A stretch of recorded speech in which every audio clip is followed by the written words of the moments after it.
and welcome to our morning edition of Arirang News. We begin with these stories making the headlines at this hour. The summit between Presidents Lee Jae-myung and Donald Trump is just a day away, but a trade deal appears unlikely before the meeting, as major sticking points remain unresolved. North Korea's top diplomat met Russian President Vladimir Putin in Moscow, ahead of U.S. President Donald Trump's visit to South Korea. Trump says he would love to meet North Korean leader Kim Jong-un during his Asia trip, and even suggested the idea of adjusting sanctions against the regime.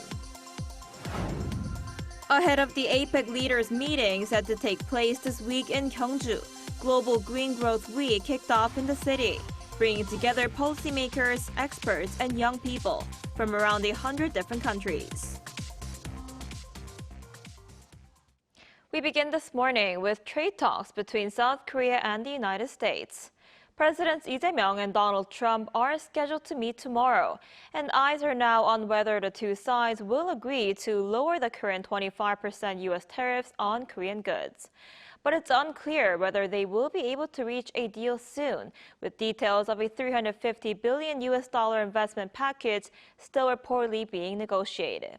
Our Kim Do-yeon starts us off. On Monday, aboard Air Force One during his ongoing Asia tour, U.S. President Donald Trump and Treasury Secretary Scott Bessent were asked whether the trade deal with South Korea could fall apart. No, I don't think so, Scott, is it? No, there are just a lot of details to work out. It's a very complicated deal, and I think we're very close. But when asked whether it could be done by Wednesday when President Lee Jae-myung and President Trump meet in Gyeongju, he said that is not likely. I think not quite, but I think the overall framework is done. We're just getting crossing the T's, dotting the I's. Trump has been saying a deal is close for some time, and there was some hope that an agreement could be made to coincide with a meeting between President Lee and President Trump at APEC. Before departing for Asia a few days earlier, Trump had said, "If South Korea is ready, I am ready." However, a tug-of-war is still underway between the two sides regarding the methods and timeline for South Korea's $350 billion investment in the U.S. Trump was also asked whether South Korea had asked to extend visa quotas as part of the trade deal following the ICE raid in Hyundai's plant in Georgia in September. No, but you know how I feel. I was very much opposed. Look, when they come in and they're making very complex machinery, equipment, things, they're going to have to bring some people in at least at the initial phase. In that case, it was batteries. You can't just pick people off an unemployment line and say, we just, opened up a $2 billion battery factory. They'll teach our people how to do it.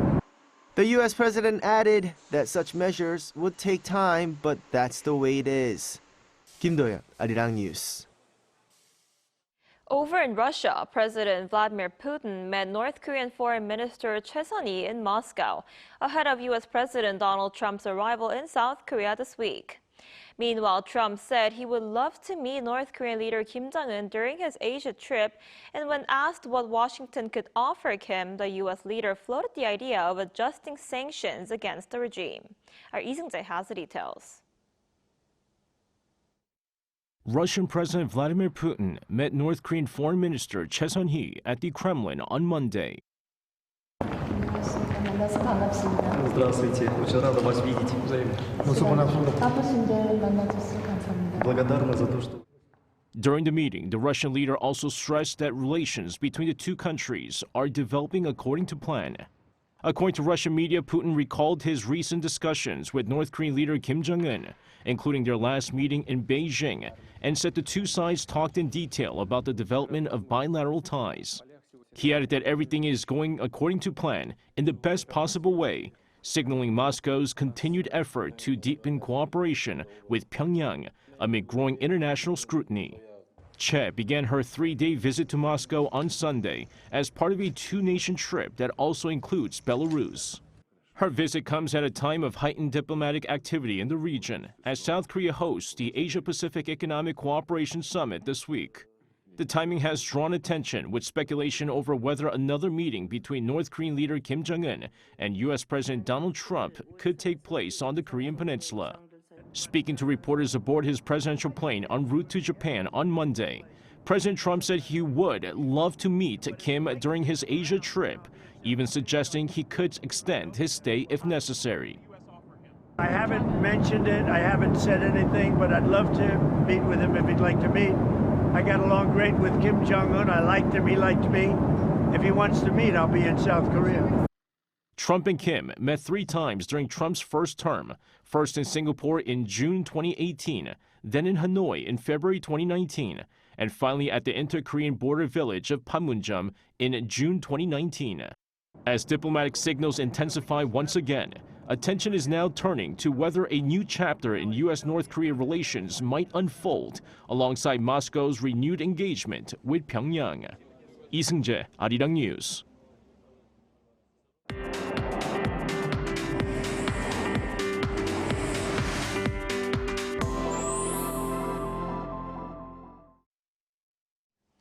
The APEC Economic Leaders Week has kicked off in Gyeongju, and preparations for high-level meetings are in full swing, as U.S. President Donald Trump and Chinese leader Xi Jinping will be visiting South Korea this week.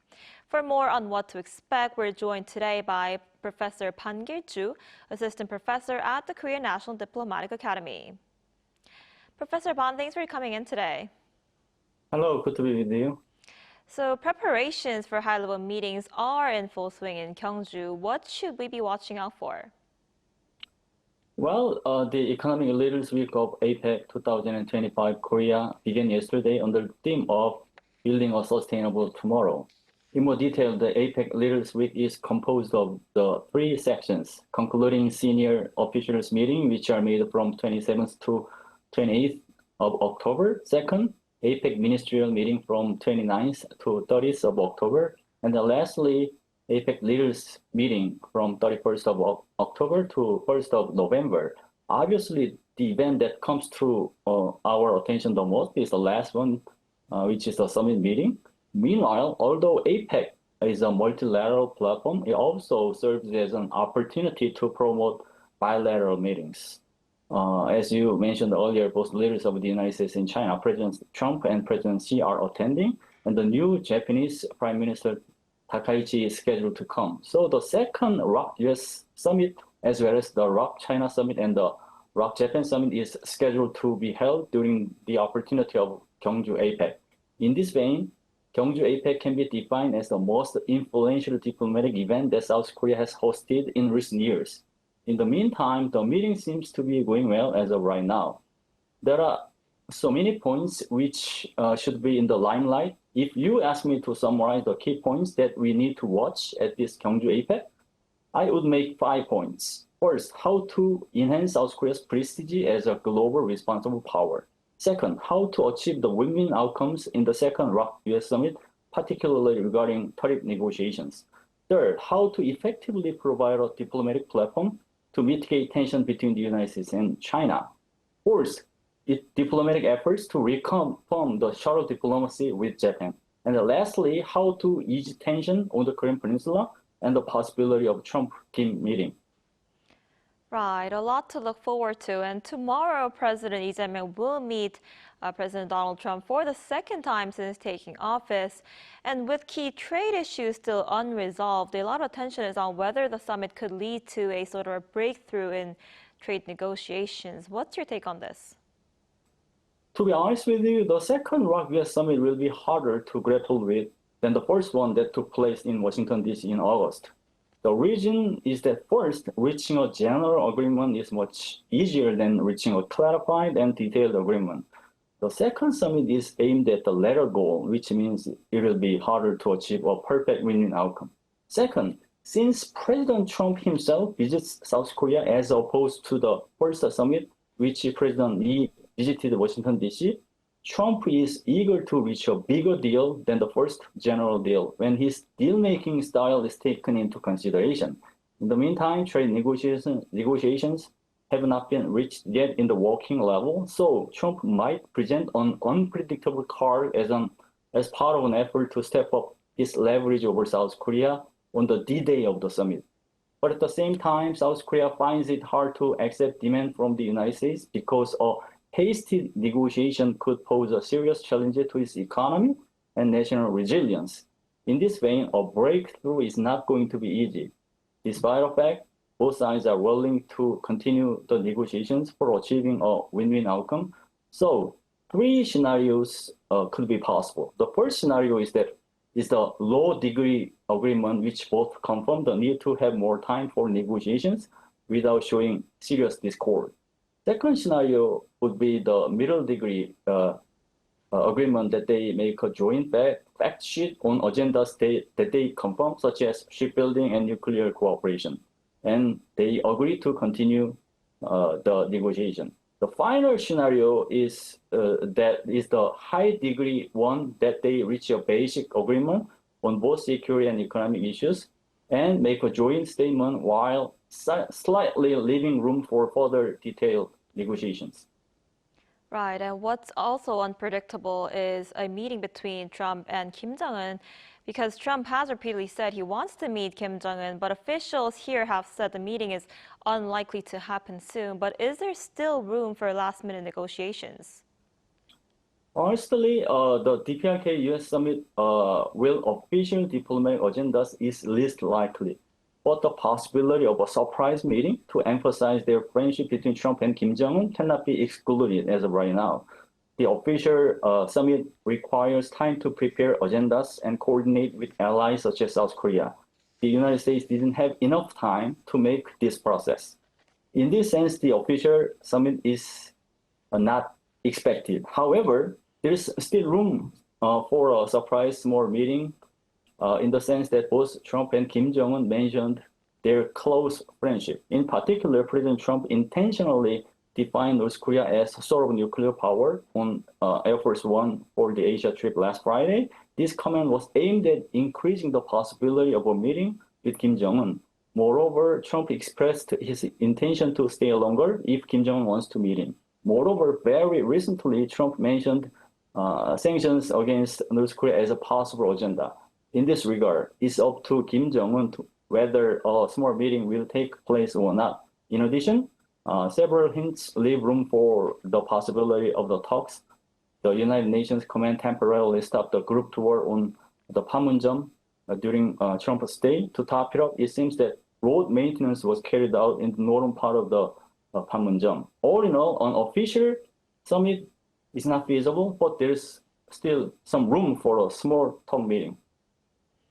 I see. We'll have to see how that plays out. All right, Professor Pan, I'm afraid that's all the time we have for today. Thank you so much for coming in this morning. We appreciate it. Yeah. Thanks for having me. During APEC week, other international forums are taking place in Gyeongju, reinforcing the main agendas to be discussed by global leaders. The Global Green Growth Week highlights sustainability, innovation, and future generations. Our Oh Soo-young has more.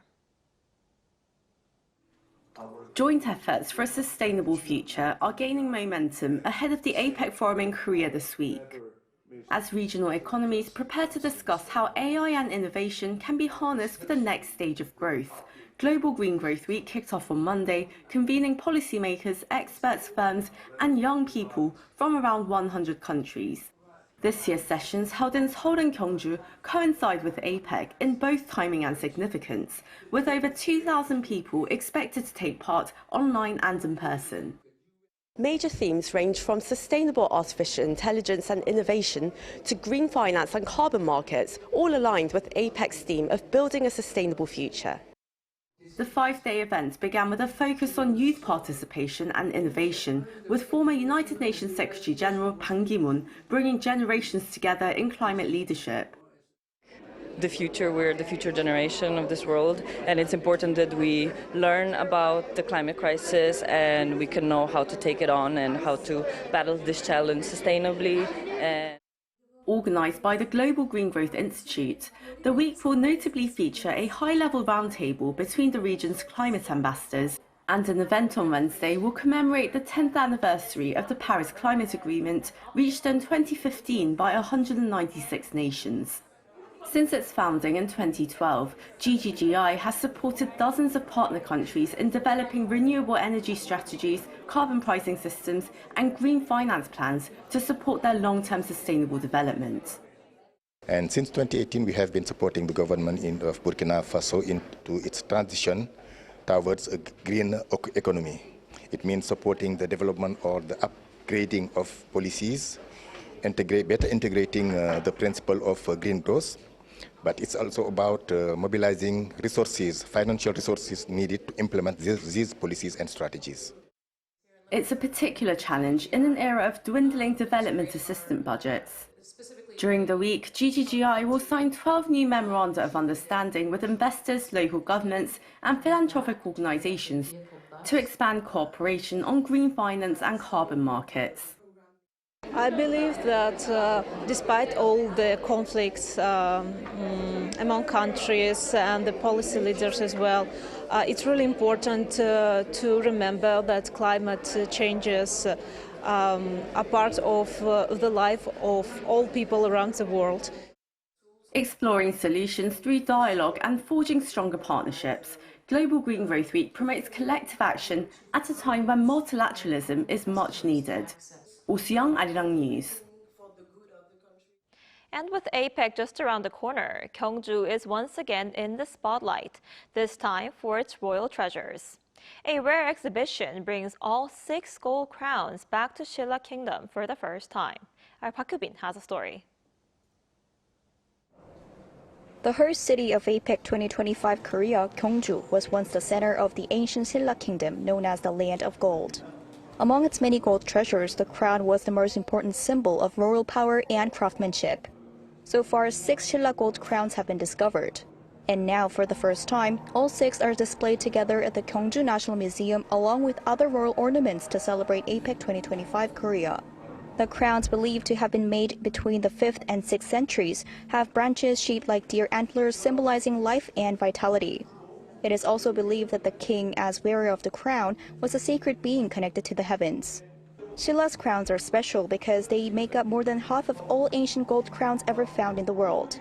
No other kingdom has left behind so many golden relics in such good condition. The Silla gold crown symbolizes the height of royal power and artistry, standing as one of the most exquisite ancient treasures in the world. Seeing all 6 together captures the true glory of the Land of Gold. The museum also says the exhibition will help visitors discover the beauty and spirit of Silla art. No kingdom other than Silla has left behind such unique cultural treasures as these gold crowns. We thought this would be the perfect theme to celebrate both APEC and the museum's 80th anniversary.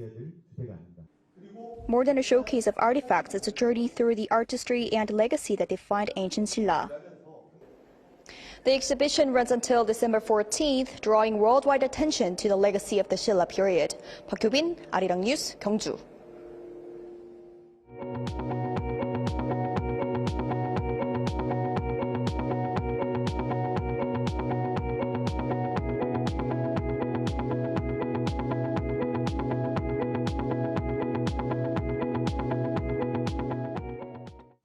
South Korea's economy grew 1.2% in the third quarter compared to the quarter before. Now, that's according to an advanced estimate from the Bank of Korea on Tuesday, which attributed the growth to recovering private consumption and steady exports. Private consumption grew 1.3%, driven by spending on goods like motor vehicles and services, including restaurants. Exports increased by 1.5%, led by semiconductors and autos. However, construction investment shrank by 0.1%, primarily due to the continued decline in the industry. Real gross domestic income, or GDI, which reflects trade-adjusted income, also increased by 0.7%. The third quarter GDP growth is the biggest on-quarter growth since the first quarter of last year. And South Korea's state-run power company KEPCO has won a major renewable energy contract in Saudi Arabia. According to Saudi Arabia's state news agency SPA, the Saudi Power Procurement Company awarded 5 new solar and wind projects, totaling 4,500 megawatts and worth almost $2.54 billion. KEPCO, together with Saudi renewable firm Nesma, will lead the 1,500-megawatt Dawatmi wind power project near Riyadh. Other contracts went to major global players, such as Masdar from the UAE and France EDF and Total Energies.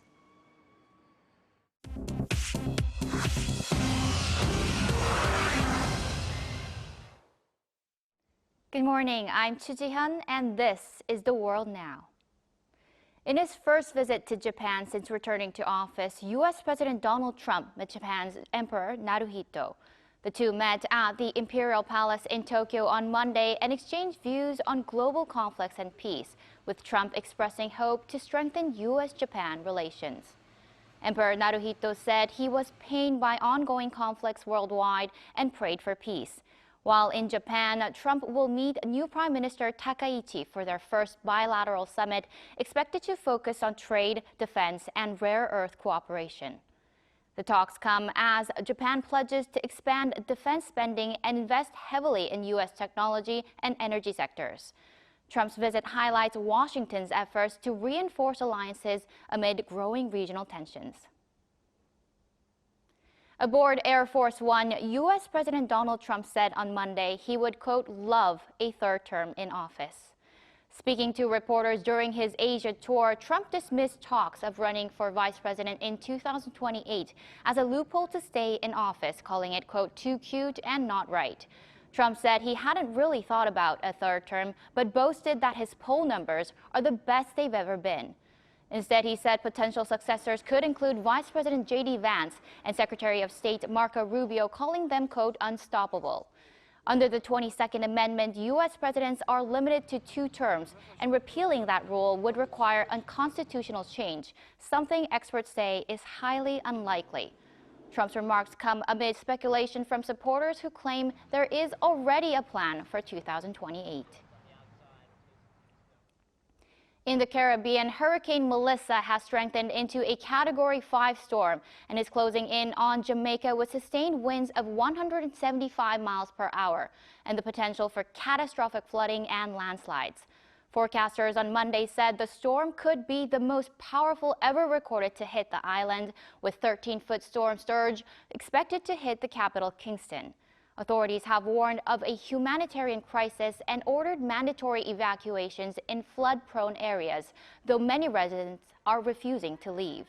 At least 6 people across the Caribbean have already died from the storm. In Los Angeles on Sunday night, Vogue World Hollywood transformed the historic Paramount Studios lot into a live cinematic runway, merging fashion and film in a star-studded charity event. The show had 7 chapters, each celebrating different film genre, from Afrofuturism to Gothic westerns. Nicole Kidman opened the night with a musical tribute before stars and models walked the outdoor runway, some wearing original movie costumes. All proceeds went to the Entertainment Community Fund, supporting costume professionals affected by recent Los Angeles wildfires.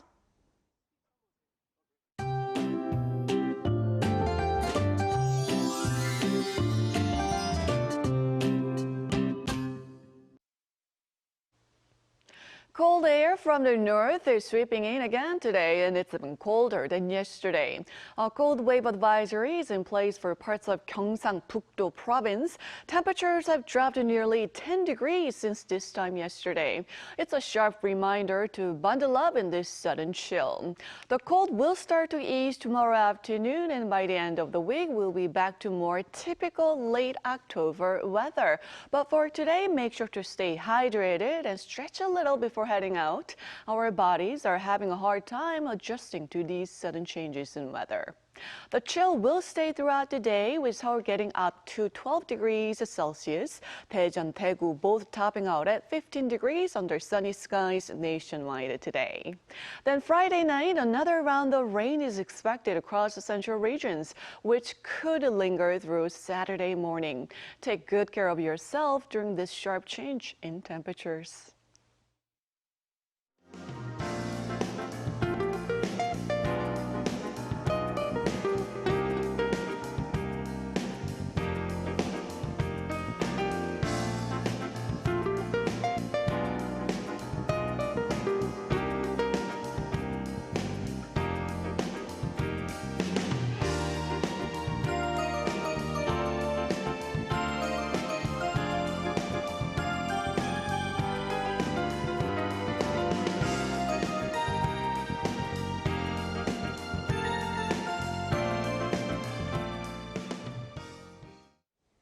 That's all we have for this morning. Arirang News will be back at noon Korea time. Thanks for watching.